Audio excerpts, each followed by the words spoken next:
Bien, damos inicio al estudio del capítulo 3, Inmunidad Innata. El libro de referencia pues va a ser CUBI. En este capítulo vamos a realizar un estudio más profundo de la respuesta inmunitaria innata en cuanto a componentes de esta respuesta y las funciones de cada uno de ellos. Ustedes ya han ido realizando un cuadro comparativo entre las características más relevantes de lo que es la respuesta inmunitaria innata y la respuesta inmunitaria adaptativa. Entonces, mucha de la información ya la conocemos y solamente vamos a recordar, y pues va a haber otra información que la vamos a ir aprendiendo en este capítulo. Tenemos que tomar en cuenta y recordar que la respuesta inmunitaria innata es un grupo de defensas o un grupo de mecanismos de defensa que ya están listas contra la infección aún antes del ataque del patógeno. Es una respuesta inmunitaria que está lista de manera inmediata para generar una reacción inmunitaria. Parte o como componente de esta respuesta inmunitaria vamos a tener a las barreras, que pueden ser barreras físicas o anatómicas, como la piel y la mucosa, pueden ser barreras químicas, como el contenido en ácido del estómago y moléculas solubles, y pueden ser también barreras celulares, células que contienen receptores sensibles capaces de identificar a los patógenos. Cuando hablamos de la respuesta inmunitaria innata, pues ha sido una de las respuestas más antiguas presentes en los vertebrados. Lo que tenemos que tomar siempre en cuenta es la interacción y la interdependencia que va a existir entre lo que es la respuesta inmunitaria innata y la respuesta inmunitaria adaptativa. Básicamente, una respuesta inmunitaria innata es la que prepara el escenario para que posteriormente se presente lo que es una respuesta inmunitaria adaptativa. La relación y la interacción entre ambas respuestas es tan elevada que si nosotros tenemos un patógeno o somos expuestos a un patógeno y este patógeno puede evadir nuestra respuesta inmunitaria innata, es muy posible que se presente una respuesta inmunitaria adaptativa también leve o ligera. Ahora, en este cuadrito pues vamos a tener características comparativas entre lo que es la respuesta inmunitaria innata y la respuesta inmunitaria adaptativa. Para recordar un poquito, cuando hablamos del tiempo de reacción o de presentación, si hablamos de una respuesta inmunitaria innata, sabemos que este tiempo de reacción va a ser de minutos a horas, y si es una respuesta inmunitaria adaptativa, pues será de días. Si hablo de especificidad, la respuesta inmunitaria innata tiene especificidad, pero la adaptativa es altamente específica. Si hablamos de diversidad en cuanto a los receptores, la innata tiene un número limitado de receptores versus la adaptativa, que es altamente diversa y tiene un número enorme de receptores como tal. En cuanto a respuesta a memoria, la innata no tiene memoria y la respuesta inmunitaria adaptativa tiene una memoria persistente. Ahora, otra característica muy importante, la capacidad de discriminación entre lo propio y lo extraño. La respuesta inmunitaria innata tiene una capacidad perfecta para discriminar entre lo propio y lo extraño, porque la innata solo reconoce patrones moleculares de patógenos. Ahora, la adaptativa tiene una discriminación, pero no perfecta, solo muy buena. Eso significa que pueden existir fallos en lo que es la discriminación entre lo propio y lo extraño de la respuesta inmunitaria adaptativa. Y estos fallos ocasionan discriminación entre lo propio y lo extraño y dan por resultado enfermedades autoinmunitarias. Ahora, en cuanto a los componentes solubles, la respuesta inmunitaria innata va a tener muchos componentes solubles y proteínas antimicrobianas, y la adaptativa, básicamente sus componentes solubles van a ser los anticuerpos. Entre los principales tipos de células que podemos encontrar en la respuesta inmunitaria innata, pues va a estar representada siempre por los fagocitos, las natural killers y células dendríticas. Y la adaptativa, los linfocitos T, B y células presentadoras de antígenos. Ahora bien, retornando a las barreras que forman parte de la respuesta inmunitaria innata, pues vamos a hablar de las barreras anatómicas o físicas. En estas barreras van a ser consideradas la piel y las mucosas, ¿sí? A nivel de la piel, ¿qué capas vamos a considerar? La epidermis y la dermis. La epidermis es la capa externa y va a estar presentada o va a presentar por lo general células muertas en cuyo interior va a tener una proteína llamada queratina, que es hermética al agua. La dermis va a estar compuesta por tejido conectivo, vasos sanguíneos, folículos pilosos, glándulas sebáceas y glándulas sudoríparas. Entonces, la piel es la que brinda una protección, como una cubierta plástica a lo que es el organismo. Ahora, aparte de esta defensa pasiva que representa la piel también tiene la capacidad de montar defensas bioquímicas activas. ¿Por qué? Porque la piel tiene la capacidad de sintetizar péptidos y proteínas antimicrobianas, con acción antimicrobiana. Son varios tipos de péptidos y proteínas con esta acción antimicrobiana. Un ejemplo relevante es la psoriacina, que nosotros sintetizamos de manera innata en la piel. La psoriacina es una proteína que tiene la capacidad de eliminar la Escherichia coli. ¿Cómo se ha podido confirmar esto? Se hizo una prueba con un paciente al cual a nivel de las yemas de los dedos se le ha infectado, si vale el término, con Staphylococcus aureus y Escherichia coli. Y luego de 30 minutos se pidió a este paciente que aplique las yemas de los deditos en un medio de cultivo y se pudo verificar que en este medio de cultivo habían colonias de Staphylococcus aureus en gran cantidad, pero casi todas las colonias de Escherichia coli habían sido eliminadas. Entonces, ¿qué se ha confirmado? Que gracias a la presencia de la psoriacina a nivel de la piel, estas colonias de Escherichia coli habían sido eliminadas. Entonces, ¿qué nos ha demostrado? Que la piel, aparte de tener una respuesta pasiva, como hemos mencionado, también tiene la capacidad de generar péptidos y proteínas antimicrobianas. Ahora bien, las mucosas pues van a ser también otras barreras anatómicas que las vamos a tener presentes en vías respiratorias, en vías digestivas, urogenitales y a nivel de los ojos. Las membranas mucosas pues van a estar representadas por capas epiteliales externas, capas subyacentes de tejido conectivo. Generan una defensa a través de lo que es la saliva, las lágrimas y las secreciones mucosas. Son defensas inespecíficas que por la acción del lavado pueden generar o ayudar en la eliminación de los patógenos, pero también aparte de tener este mecanismo de lavado que ejercen o que presentan la saliva, las lágrimas y la secreción mucosa, también contienen componentes antimicrobianos. Entonces, ¿cómo se puede ver la acción de la mucosa mediante la secreción mucosa? Digamos que es un mecanismo de defensa. Pues a nivel de la mucosa respiratoria, nosotros vemos que hay gran generación de moco, pero también tenemos que a nivel de estas tejido mucoso respiratorio, vemos que las células tienen cilios. Entonces, ¿qué hacen los cilios? Tienen movimientos y mediante estos movimientos logran eliminar al patógeno que ha sido atrapado en la secreción mucosa. Entonces, es un mecanismo de defensa innato. A nivel de la mucosa o de las mucosas digestivas, hay muchos microorganismos que ingresan por vía digestivas. Entonces, con los primeros mecanismos de defensa que se van a encontrar los patógenos por vía digestiva son con los componentes antimicrobianos que van a estar presentes en la saliva y en la mucosa oral o bucal. Y también se menciona, obviamente, al medio ácido y a las enzimas a nivel del estómago o del tracto digestivo como tal. Ahora, se ha podido visualizar a nivel de las mucosas que también otro componente de defensa puede ser considerada la presencia de una flora bacteriana normal. Esta flora bacteriana normal son bacterias saprófitas que no generan una patología, al contrario, sirven como un mecanismo de defensa. ¿Por qué? Porque ingresan a una competencia por los sitios de fijación con las bacterias o microorganismos. ¿Qué quiere decir? Que la flora bacteriana normal ocupa los espacios en la mucosa y cuando está ocupando espacios en la mucosa ya no permiten que las bacterias vayan y se fijen a este espacio. Entonces también genera un mecanismo de defensa.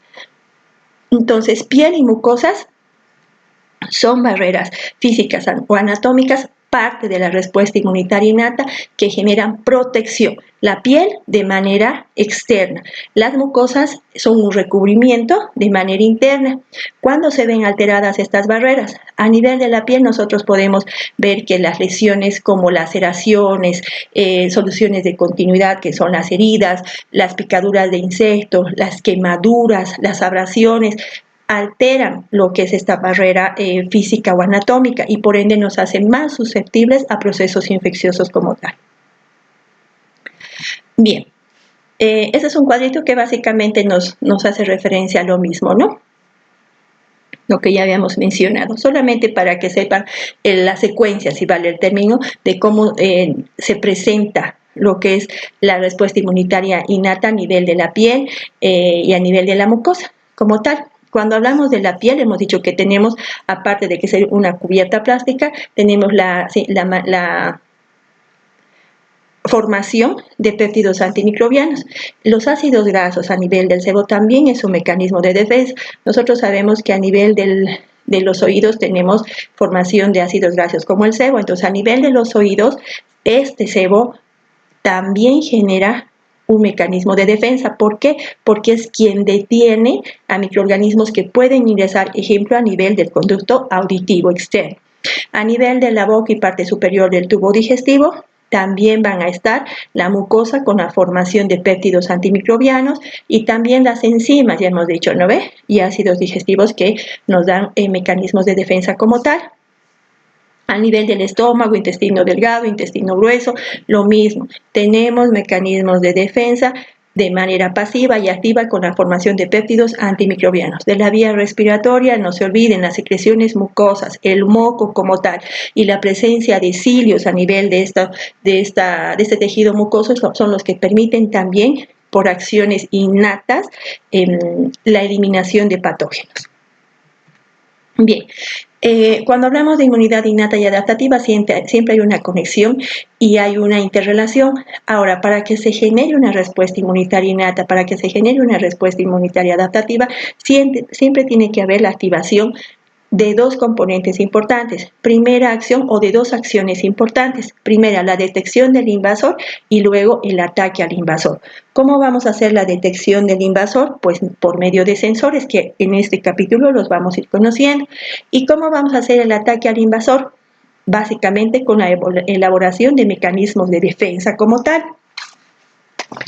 Ahora, lo que tenemos que tomar en cuenta y aprender muy bien en este capítulo es que los microorganismos, los patógenos, van a ser detectados, van a poder ser identificados mediante sensores. Entonces, el invasor, el patógeno, el microorganismo, como quieran llamarlos, chicos, van a ser identificados por nuestra respuesta inmunitaria innata mediante sensores, ¿ya? Entonces, estos sensores pueden ser básicamente de dos grandes grupos. Pueden ser o pueden presentarse como moléculas solubles y pueden presentarse como moléculas unidas a la membrana de las células del hospedero. Entonces, repito, los sensores de nuestro organismo pueden ser de dos tipos: moléculas solubles o moléculas unidas a la membrana de las células del hospedero. ¿Cuál es la función básica, indispensable de estos sensores? ¿Cuál es su trabajo fundamental? Reconocer o diferenciar entre lo propio y lo extraño. Entonces, estos sensores, chicos, son moléculas que pueden reconocer estructuras microbianas. Y como reconocen estructuras o patrones de microorganismos, a estos sensores también se los denomina receptores de reconocimiento de patrón, o PRR. ¿Qué reconocen los receptores de reconocimiento de patrón o qué detectan? Básicamente, lo que detectan son patrones moleculares relacionados con el patógeno o PAMS. Entonces, los patrones moleculares relacionados con el patógeno o PAMS se encuentran en el patógeno. ¿Y por quiénes pueden ser identificados o reconocidos? Por los receptores de reconocimiento de patrón que tiene el huésped. Entonces, ¿qué es lo fundamental que tienen que conocer de esta diapositiva? Primero, que para que se genere una respuesta inmunitaria innata o adaptativa tienen que haber dos acciones básicas, que es la detección del invasor y el ataque al invasor. Muy bien. Para la detección necesitamos la ayuda ¿de quién? De los sensores. ¿Cómo podemos llamar a los sensores también? Receptores de reconocimiento de patrón. ¿Qué son los sensores? Pueden ser moléculas solubles o moléculas unidas a la membrana que las tiene el hospedero. No se olviden de eso, que las tenemos nosotros, para que me comprendan. Ya, ahora, ¿qué van a reconocer estos sensores? Van a reconocer patrones moleculares relacionados con el patógeno, que se denominan PAMs. Entonces, estos patrones moleculares, no olviden, están en el patógeno. Bien, ahora, ¿qué tipos de PAMs o qué tipos de patrones moleculares relacionados con el patógeno pueden ser reconocidos por nuestros receptores de reconocimiento de patrón? Como ejemplo, pueden ser combinaciones de azúcar, pueden ser proteínas, pueden ser moléculas portadoras de lípidos, pueden ser estructuras repetitivas de ácidos nucleicos. ¿Qué hacen básicamente estas? Ser PAMs, ser componentes o patrones que van a ser reconocidos por nuestros receptores de reconocimiento de patrón. Ahora, la restricción, hay una restricción básica de nuestra respuesta inmunitaria innata de reconocer simplemente entidades infecciosas, ¿sí? Entonces, los PAMs reconocen básicamente entidades infecciosas. Reconocen estos PAMs. Estos PAMs, ¿dónde van a estar? En el patógeno, ¿ya? Y son reconocidos por nuestros receptores de reconocimiento de patrón. Ahora, entonces, los receptores de reconocimiento de patrón tienen la capacidad de distinguir entre lo propio y lo extraño. Reconocen, interactúan con patrones moleculares producidos solo por patógenos, ¿sí? Solo y únicamente por patógenos. Ahora bien, este simplemente es un ejemplo, chicos, vamos a ir reforzando de a poquito, pero es un ejemplo para que entiendan este concepto o esta interacción entre los receptores de reconocimiento de patrón y los PAMs. Entonces, la inmunidad innata y la detección de los PAMs mediante mediadores o moléculas solubles y unidas a la membrana, ¿sí? Es un ejemplo. Si hablamos de moléculas o mediadores o sensores o receptores de reconocimiento de patrón solubles, podemos considerar como ejemplo los iniciadores o componentes del sistema de complemento. El sistema de complemento va a ser un componente importante en lo que es la respuesta inmunitaria innata y adaptativa. En este apartado, chicos, del capítulo 3, solo vamos a ir mencionando lo más relevante. Tenemos todo un capítulo que hace el estudio minucioso de lo que es el sistema de complemento. Ahora, ¿qué necesito que sepan? Que el sistema de complemento es un receptor de reconocimiento de patrón como molécula soluble, ¿ya? Entonces, estos iniciadores, sea por la lectina de unión a la manosa, que es una proteína, o por la proteína C, pueden activarse, ¿sí? ¿Cuándo se van a activar? Cuando reconozcan un PAMs. Recuerden, el PAM son los patrones moleculares relacionados con el patógeno. Entonces, cuando ingrese un patógeno que tiene PAMs, que tiene su patrón molecular relacionado con el patógeno, y este puede ser reconocido por mi sensor o por mi molécula soluble que forma parte del sistema de complemento, este sistema de complemento, ¿qué va a hacer? Se va a activar. Esta interacción va a producir que el sistema de complemento se active. Ahora, el sistema de complemento activado, chicos, va a tener la capacidad de que sus componentes generen perforaciones, orificios a nivel de la superficie del patógeno. Y estos orificios van a generar o van a desencadenar en lo que va a ser la lisis del patógeno. Otra actividad, otra acción que tiene el sistema de complemento activado es la generación de glucoproteínas séricas.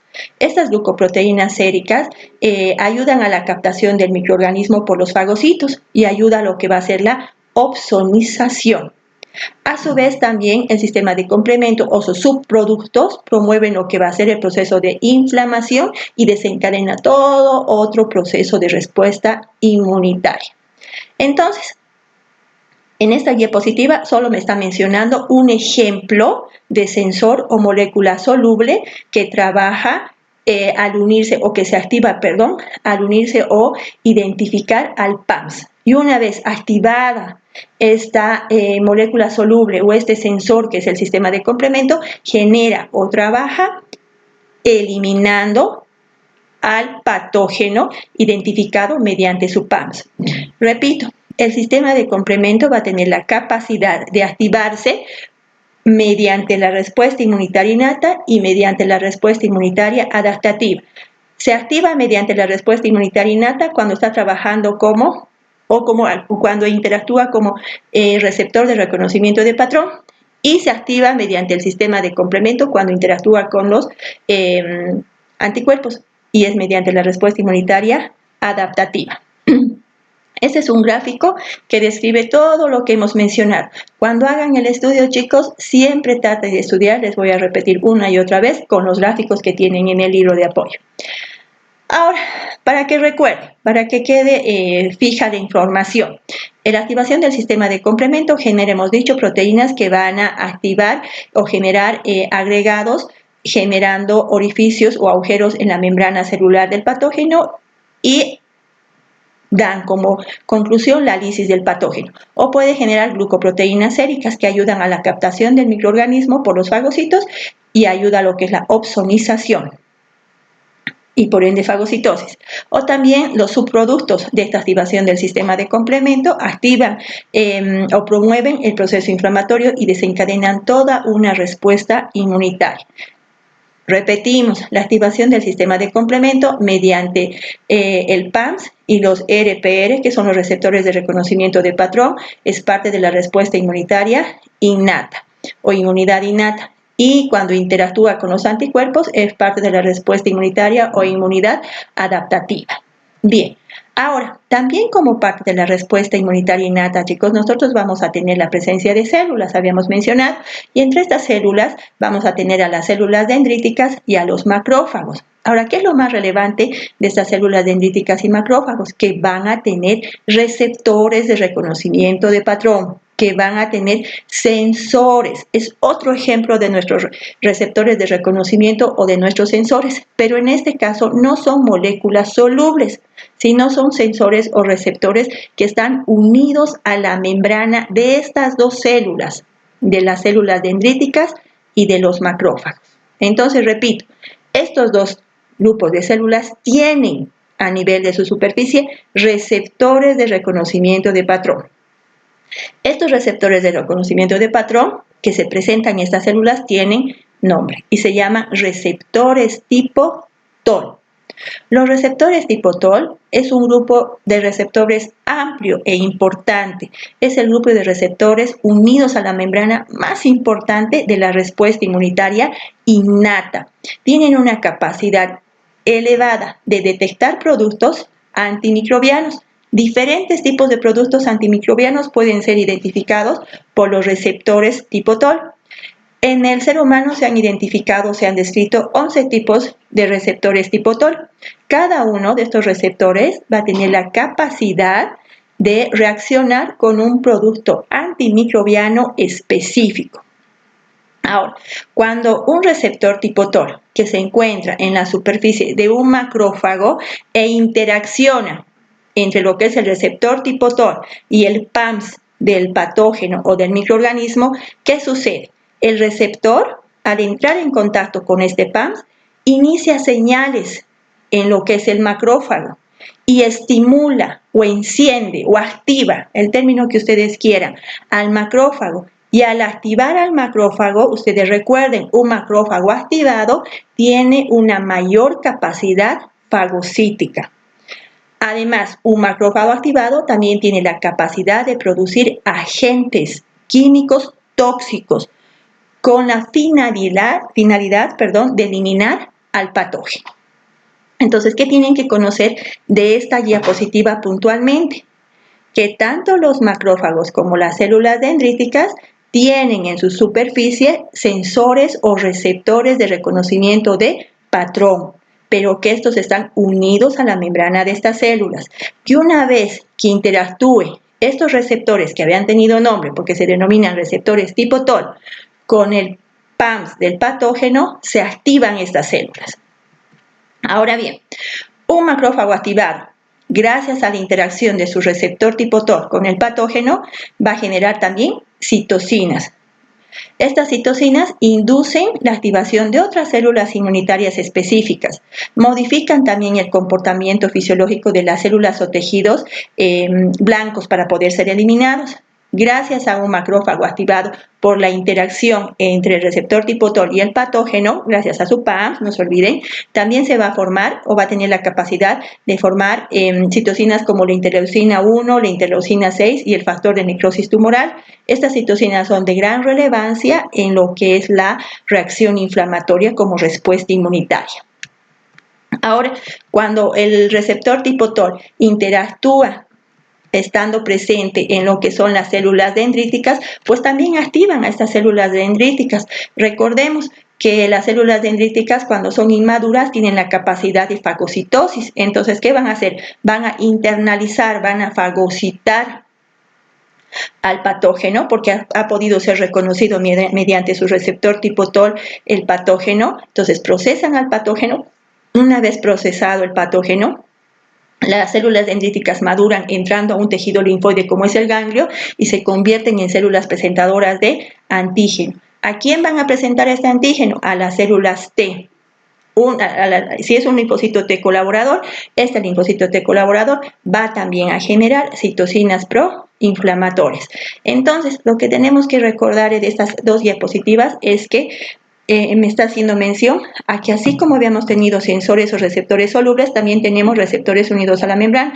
El que estamos aprendiendo ahora es el receptor tipo TOL. ¿En qué células la voy a hallar? Vamos a hallar en macrófagos y células dendríticas. Cuando el receptor tipo TOL, que es un sensor, que es un receptor de reconocimiento de patrón, reconoce un patógeno que tiene PAMS, estas células se activan.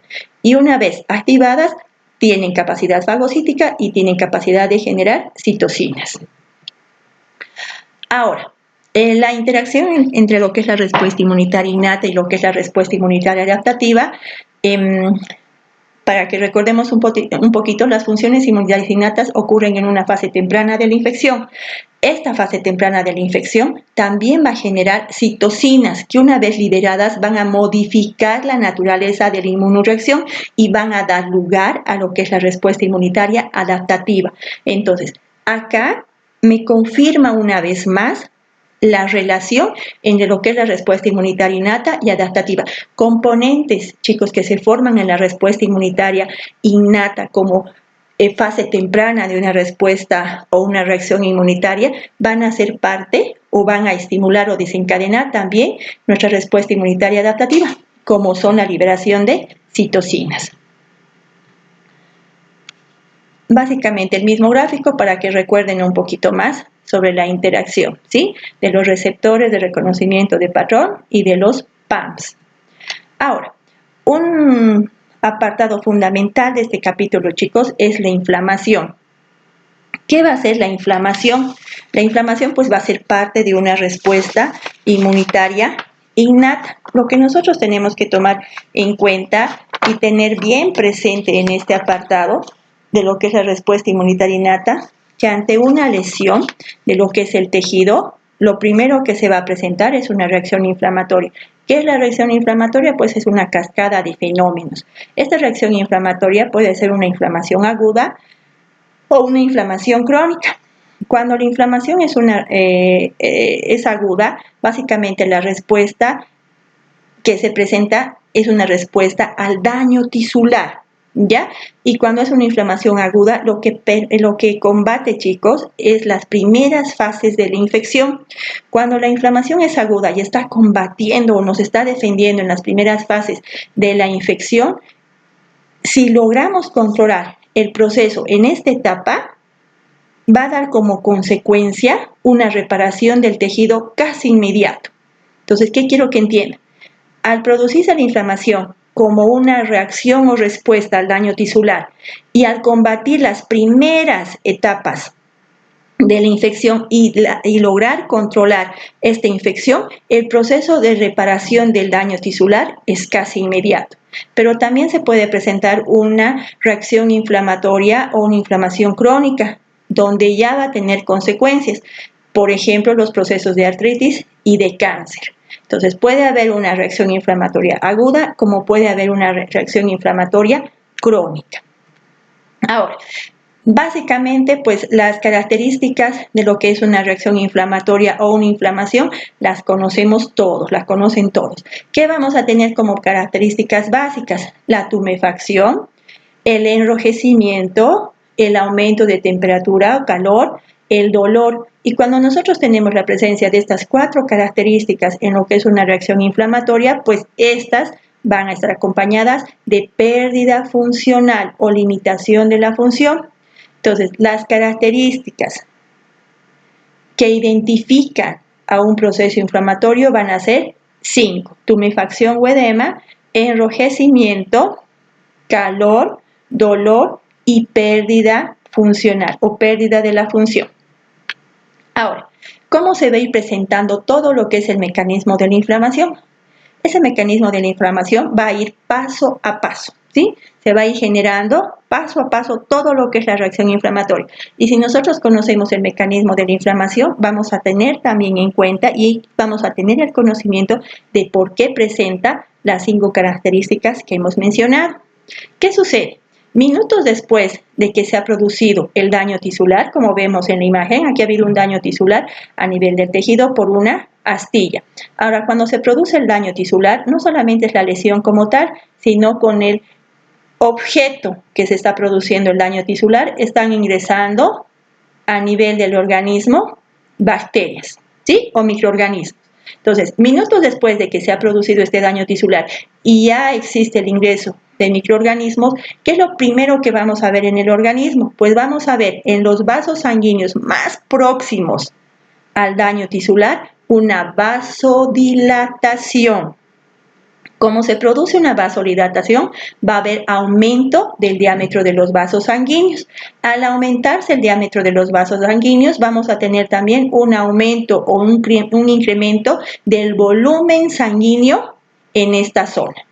Entonces, como hay mayor volumen sanguíneo a este nivel, aumenta la temperatura y también se enrojece. Y ahí están las características de calor y de color o enrojecimiento. Ahora, al aumentar el volumen también aumenta la permeabilidad. ¿Eso qué significa? Que va a permitir que salga mayor líquido del torrente sanguíneo hacia el intersticio. Entonces aumenta la permeabilidad. Y como sale mayor cantidad de líquido, pues se va a presentar un edema. Y esa es otra característica, la tumefacción. Ahora, cuando yo tengo calor, color y rubor, se va a presentar obviamente el dolor y la disfunción o limitación del movimiento, ¿no? Ahora, horas después de que se presenta estas características iniciales de lo que es el mecanismo de la inflamación, empieza la adhesión de los leucocitos a las células endoteliales del vaso. ¿Para qué se están adheriendo estos leucocitos a las paredes o a las células endoteliales del vaso? Para poder salir, los leucocitos se van adheriendo a la pared con la finalidad de salir. ¿Y dónde van a salir? Pues van a salir al sitio de la lesión. ¿Con qué finalidad salen los leucocitos al sitio de la lesión? Con la finalidad de eliminarlos. ¿Por qué proceso es que van a ir saliendo los leucocitos al sitio de la lesión? Por el proceso denominado extravasación. Entonces, ¿qué tienen que considerar o aprender ustedes de esta diapositiva? Primero, que la inflamación, como ya hemos dicho, es una reacción igual de defensa inmunitaria. Si es limitada la reacción inflamatoria, si es aguda, va a generar una limitación de lo que es el proceso infeccioso y puede generar una reparación del daño tisular casi inmediato, ¿no ve? Entonces, la primera intención de la inflamación es ayudar como respuesta inmunitaria. Bien, ¿cuáles son los pasos o secuencias del mecanismo de la inflamación? Primero, minutos después de que se genera la lesión, voy a presentar en los vasos más cerquitos más cerquitas, perdón, de la lesión, la vasodilatación. Como hay vasodilatación y que es el aumento del diámetro de los vasos sanguíneos, incrementa el volumen de sangre a esa área y por ende va a haber un aumento de temperatura y un enrojecimiento. Esta vasodilatación también incrementa la permeabilidad, por lo que hay salida del líquido y se genera el edema.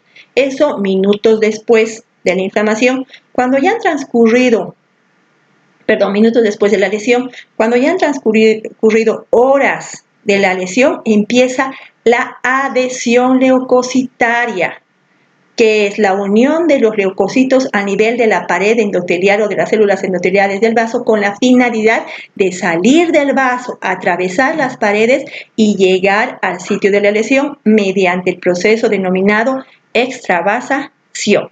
Bien chicos, vamos a quedar acá.